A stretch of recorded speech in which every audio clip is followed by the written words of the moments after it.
నేటి నుంచి శ్రీ వెంకటేశ్వర స్వామి వార్షిక బ్రహ్మోత్సవాలు జరగనున్న నేపథ్యంలో ఏపీ సీఎం చంద్రబాబు తిరుమల చేరుకున్నారు. తిరుమల కొండపై పద్మావతి అతిథి గృహం వద్ద చంద్రబాబుకు మంత్రి ఆనం రామనారాయణ రెడ్డి, టీటీడీ అధికారులు స్వాగతం పలికారు. అనంతరం సీఎం చంద్రబాబు సతీసమేతంగా వెంకన్న స్వామికి ప్రభుత్వం తరపున పట్టువస్త్రాలు సమర్పించారు. కాగా చంద్రబాబు శ్రీవారి బ్రహ్మోత్సవాల సందర్భంగా పెద్ద శేష వాహన సేవలోనూ పాల్గొననున్నారు. తిరుమల శ్రీవారికి పట్టువస్త్రాలు సమర్పించిన అనంతరం సీఎం చంద్రబాబు మాట్లాడారు. రాష్ట్రంలో, దేశంలో, విదేశాల్లో ఉండే హిందువులందరికీ అభినందనలు తెలిపారు. ఈ రోజు బ్రహ్మోత్సవ కార్యక్రమాలు ప్రారంభమయ్యాయని వెల్లడించారు. ఈ బ్రహ్మోత్సవాలు 9 రోజులు జరుగుతాయని, స్వామివారు వివిధ రకాల వాహనాల్లో తిరుమాడ వీధుల్లో ఊరేగింపుగా తిరుగుతారని చంద్రబాబు వివరించారు.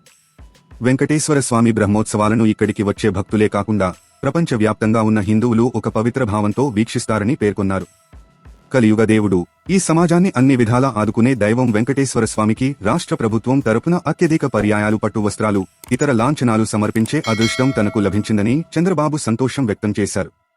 బ్రహ్మోత్సవాలు జరిగే 9 రోజుల్లో 15 లక్షల మంది భక్తులు తిరుమల వస్తారని, వారికి ఎలాంటి ఇబ్బంది కలగకుండా టీటీడీ అన్ని రకాల చర్యలు చేపడుతోందని అభినందించారు. ఇక్కడ గోవింద నామస్మరణ తప్ప మరేమీ లేకుండా చూసుకోవాల్సిన బాధ్యత మనందరిపై ఉంది అని చంద్రబాబు పేర్కొన్నారు. తిరుమల శ్రీవారికి పట్టు వస్త్రాలు సమర్పించిన అనంతరం సీఎం చంద్రబాబు మాట్లాడారు.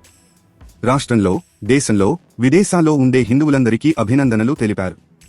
ఈ రోజు బ్రహ్మోత్సవ కార్యక్రమాలు ప్రారంభమయ్యాయని వెల్లడించారు. ఈ బ్రహ్మోత్సవాలు 9 రోజులు జరుగుతాయని, స్వామివారు వివిధ రకాల వాహనాల్లో తిరుమాడ వీధుల్లో ఊరేగింపుగా తిరుగుతారని చంద్రబాబు వివరించారు. వెంకటేశ్వర స్వామి బ్రహ్మోత్సవాలను ఇక్కడికి వచ్చే భక్తులే కాకుండా ప్రపంచవ్యాప్తంగా ఉన్న హిందువులు ఒక పవిత్ర భావంతో వీక్షిస్తారని పేర్కొన్నారు. కలియుగ దేవుడు, ఈ సమాజాన్ని అన్ని విధాలా ఆదుకునే దైవం వెంకటేశ్వర స్వామికి రాష్ట్ర ప్రభుత్వం తరపున అత్యధిక పర్యాయాలు పట్టు వస్త్రాలు, ఇతర లాంఛనాలు సమర్పించే అదృష్టం తనకు లభించిందని చంద్రబాబు సంతోషం వ్యక్తం చేశారు. బ్రహ్మోత్సవాలు జరిగే 9 రోజుల్లో 15 లక్షల మంది భక్తులు తిరుమల వస్తారని, వారికి ఎలాంటి ఇబ్బంది కలగకుండా టీటీడీ అన్ని రకాల చర్యలు చేపడుతోందని అభినందించారు. ఇక్కడ గోవింద నామస్మరణ తప్ప మరేమీ లేకుండా చూసుకోవాల్సిన బాధ్యత మనందరిపై ఉంది అని చంద్రబాబు పేర్కొన్నారు. ఇదిలా ఉండగా తిరుమల లడ్డూ కల్తీపై సుప్రీంకోర్టు వెలువరించిన తీర్పు పట్ల కేంద్ర సహాయ మంత్రి భూపతిరాజు శ్రీనివాసవర్మ స్పందించారు. శ్రీవారి లడ్డూ ప్రసాదంపై సుప్రీంకోర్టు తీర్పును స్వాగతిస్తున్నామని తెలిపారు.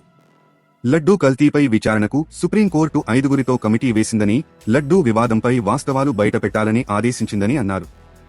జగన్ హయాంలో హిందూ దేవాలయాలపై దాడులు జరిగాయని శ్రీనివాసవర్మ ఆరోపించారు. నాడు రథం తగలబెట్టినా, రాముడి విగ్రహం తల తొలగించినా చర్యలు లేవని వ్యాఖ్యానించారు. తిరుమలలో నిబంధనలను జగనే తుంగలో తొక్కారని మండిపడ్డారు. దంపతులు వచ్చి స్వామివారికి పట్టువస్త్రాలు సమర్పించాలని నిబంధనలు ఉన్నాయని, కానీ అర్ధాంగి లేకుండా జగన్ ఒక్కరే పట్టువస్త్రాలు సమర్పించారని శ్రీనివాసవర్మ విమర్శించారు. తద్వారా శాస్త్ర విరుద్ధంగా, ధర్మానికి వ్యతిరేకంగా వ్యవహరించారని ఆక్షేపించారు. జగన్ హయాంలో శ్రీవారి లడ్డూ ప్రసాదంలో కల్తీ జరిగిందని నమ్ముతున్నామని ఆయన స్పష్టం చేశారు. కమిటీ దర్యాప్తుతో వాస్తవాలు వెలుగులోకి వస్తాయని అన్నారు.